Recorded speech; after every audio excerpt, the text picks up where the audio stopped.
आप आ जाएँ अपनी बुक पे, ठीक है, मिनी कैटजंग पे। कुछ पेजेस मैंने लिपिन के भी भेजे हुए हैं, लेकिन वो मेनली इंसुलिन वाले पेजेस हैं, ठीक है। इंसुलिन का को आपने डिटेल से वहाँ से पढ़ना है, क्योंकि जो इंसुलिन के बारे में एससीक्यूज आपके आए हुए हैं ना, यूक्यूज यूएचएस में आए हुए हैं मेनली, मैंने तो यूएचएस के ही देखे हैं, ठीक है।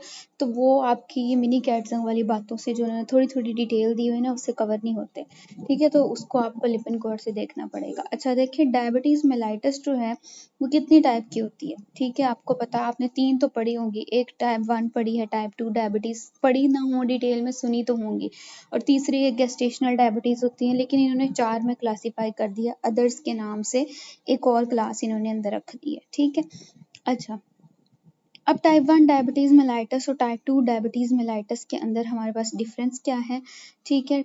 थोड़ा बहुत अभी जितना आपकी बुक में लिखा वो पढ़ लेते हैं, बाकी टेबल जो है ना पूरा वो मैं आपको बाद में दिखाती हूँ। फिलहाल बुक की रीडिंग मैं आपको बता रही हूँ, बुक के ऊपर जो लिखा हुआ है। टाइप 1 डायबिटीज जो होती है इसका ऑनसेट अर्ली होता है या ड्यूरिंग चाइल्डहुड होता है। टाइप 2 डायबिटीज जो होती है वो आफ्टर द एज ऑफ, आप कह सकते हैं कि 30s या एडल्टहुड में होती है, ठीक है। एडल्टहुड का वर्ड यूज कर लें, पर्टिकुलरली एज ना भी बताएं तो। टाइप 1 डायबिटीज जो होती है ना, उसमें हमारे पास एब्सोल्यूट डेफिशिएंसी होती है इंसुलिन की, और टाइप 2 के अंदर रिलेटिव डेफिशिएंसी होती है इंसुलिन की। एब्सोल्यूट डेफिशिएंसी यानी कि जो आप कह लें कि एक रियल डेफिशिएंसी कि वो चीज़ है ही नहीं, एब्सेंट है, और रिलेटिव डेफिशिएंसी कि वो चीज़ है लेकिन वो काम नहीं कर रही, ठीक है।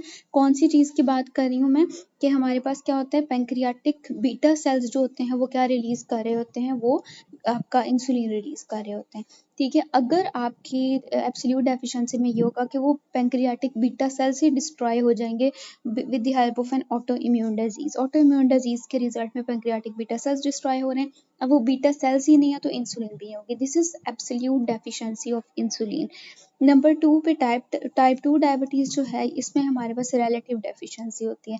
रिलेटिव डेफिशिएंसी का मतलब ये है कि बॉडी में इंसुलिन की रेजिस्टेंस हो जाए, इंसुलिन प्रोड्यूस भी हो रही है, बीटा सेल्स भी हैं, इंसुलिन भी रिलीज हो रही है, लेकिन वो काम नहीं कर पा रही, ठीक है। इंसुलिन रेजिस्टेंस है। या दूसरी चीज ये भी हो सकती है कि इंसुलिन कम रिलीज हो रही है, ठीक है। बीटा सेल्स ठीक है लेकिन इंसुलिन कम रिलीज हो रही है। टाइप 2 डायबिटीज जो है ये फ्रीक्वेंटली एसोसिएटेड होती है डायबिटीज के साथ, और टाइप 1 में आपको थिन लीन पर्सन मिलेगा, ठीक है। टाइप 2 में आपको ओबीस पर्सन मिलेगा। अच्छा, उसके बाद क्या है कि फिर वो कहता है डल टाइप 2 डायबिटीज का, जो मैंने आपको बता दिया कि इसका ऑनसेट एडल्टहुड में होता है, ठीक है। लेकिन अब इसका इंसिडेंस जो है ना, जो बच्चे हैं उनके अंदर, और एडोलेसेंट्स यानी 10 to 19 ईयर्स, 10 to 17 ईयर्स की जो एज होती है वो एडोलेसेंस एज होती है, तो इसमें भी अब इनका रिस्क जो है वो इंक्रीज हो चुका है, ठीक है। और इसके अलावा उसको आप छोड़ें कि रिस्क इंक्रीज हो रहा है और इनमें भी ओबेसिटी वाले पेशेंट्स अपीयर हो रहे हैं, आप बस मेन जो उनके डिफरेंसेस हैं ना उसको याद रखें, ठीक है। अच्छा, उसके बाद हमारे पास आ जाता है कि जो क्लिनिकल हिस्ट्री है और कोर्स है इन दोनों फॉर्म्स का वो भी डिफर करता है, ठीक है। और ट्रीटमेंट में ये है कि जैसे एक हाइपरटेंशन वाला पेशेंट था तो उसकी ट्रीटमेंट में भी हम उसको डायरेक्टली ड्रग्स पे नहीं ले आते, बल्कि पहले उसकी डाइटरी मॉडिफिकेशंस करते हैं। यहाँ पर भी हम डाइटरी मॉडिफिकेशंस करते हैं, ठीक है। यानी कि हम लोग उसको कहेंगे कि उसने शुगर कम इनटेक करनी है, शुगर की, ठीक है। इस टाइप की कोई ना कोई डाइटरी मॉडिफिकेशंस उसकी करेंगे। और इसके अलावा जो है वो हम लोग क्या करेंगे कि उसका जो ग्लूकोज का लेवल चेक करना है वो फास्टिंग लेवल भी चेक करेंगे, पोस्ट प्रेंडियल ग्लूकोज कंसंट्रेशन भी चेक करेंगे, सीरम के अंदर हीमोग्लोबिन A1C का लेवल भी चेक करेंगे, ठीक है। A1C क्या होता है, ये ग्लाइकोसाइलेटेड हीमोग्लोबिन होता है, ठीक है, जिसकी वो हीमोग्लोबिन जिसकी ग्लाइकोसाइलेशन हो, और ये मार्कर होता है ग्लाइसीमिया का या हाइपरग्लाइसीमिया का। अगर इसका लेवल रेज्ड हो तो उस पेशेंट में भी हम हाइपरग्लाइसीमिया को कंसीडर करते हैं। टाइप 1 डायबिटीज़ में क्योंकि हमारे पास क्या है, एब्सोल्यूट डेफिशिएंसी है इंसुलिन की, कि इंसुलिन बन ही नहीं रही होती, इसलिए हमें उसमें इंसुलिन देनी पड़ती है। लेकिन जो टाइप 2 डायबिटीज़ है उसमें हम non insulin anti diabetic drugs देते हैं। जो अभी हमने क्लासिफिकेशन देखी थी उसमें हमने क्या देखा था कि एक एंटी डायबिटिक ड्रग्स में एक इंसुलिन प्रिपरेशन और एक नॉन इंसुलिन प्रिपरेशन थी।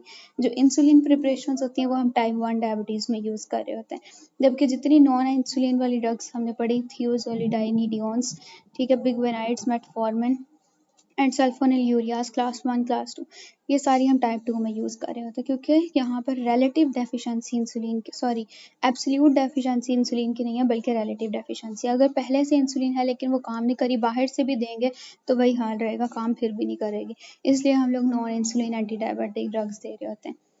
उसके बाद है कि however patients in the later stages of type 2 diabetes में हम लोग उनकी ड्रग रेजीम में लेटर ऑन जो है वो इंसुलिन भी ऐड कर देते हैं, but non insulin anti diabetic drugs are must. अच्छा, ये जो मेरे पास पीडीएफ है ना, इसमें फिर वही इशू है कि जो मैंने आपको अभी बताया कि बुक के अंदर इन्होंने डिफरेंट पैंक्रियाटिक सेल्स का लिखा है कि अल्फा सेल्स हैं, बीटा सेल्स हैं, कुछ डी सेल्स प्रेजेंट होते हैं, लेकिन यहाँ पर जो है वो फिर प्रिंटिंग मिस्टेक है। प्रिंटिंग मिस्टेक है या प्रिंट ही नहीं है वो वाला, ठीक है ना, जबकि हमारे वाला एडिशन में ये लिखा हुआ था, एक पैराग्राफ इसका था। अच्छा, पहले हम इसको कंटिन्यू करते हैं। इंसुलिन है, इंसुलिन की फिजियोलॉजी में हमारे पास क्या है कि इंसुलिन होता किस तरह का है। Insulin is synthesized as a pro hormone pro insulin, pro insulin के तौर पर ये सिंथेसाइज होगा। प्रो इंसुलिन जो होता है उसके अंदर 86 अमाइनो एसिड की एक चेन होती है, सिंगल चेन होती है और ये पॉलीपेप्टाइड होता है, ठीक है, और प्रो इंसुलिन की फॉर्म में होता है और इसके अंदर 86 अमाइनो एसिड्स होते हैं, ठीक है। फिर प्रो इंसुलिन की जो है वो हमारे पास क्लीवेज होनी होती है और इसने 2 चेन्स में कन्वर्ट हो जाना होता है। One chain is of 51 peptide insulin molecules and another contains 31 amino acid residual C peptide, ठीक है। रेजिड्यूल का नाम से जाहिर है कि ये रेजिड्यूल है, ठीक है। हमारे पास क्या है कि प्रो इंसुलिन का भी कोई फंक्शन नहीं होता जिसके अंदर 86 अमाइनो एसिड्स थे, और जब वो 2 में टूटी, एक हमारे पास क्या बनी, रेजिड्यूल बनी, और नंबर 2 पे हमारे पास क्या बनी, इंसुलिन बनी, ठीक है, 51 पेप्टाइड्स वाली। तो ना तो उस प्रो इंसुलिन का कोई फंक्शन था और ना ही एक जो रेजिड्यूल सी पेप्टाइड बनी, नाम से जाहिर है कि ये रेजिड्यूल है, ना ही इसका कोई फंक्शन होता है। फंक्शनिंग होती है तो आपकी वो सिर्फ 51 peptide containing insulin molecule is functional, ठीक है। अच्छा, उसके बाद है इंसुलिन के हमारे पास इफ़ेक्ट्स क्या होते हैं, ठीक है। अगर आपके पास वो पैराग्राफ है बुक के अंदर तो वो मुझे भेज दें, बाकी हम अज़ान के बाद कंटिन्यू करते हैं, ठीक है।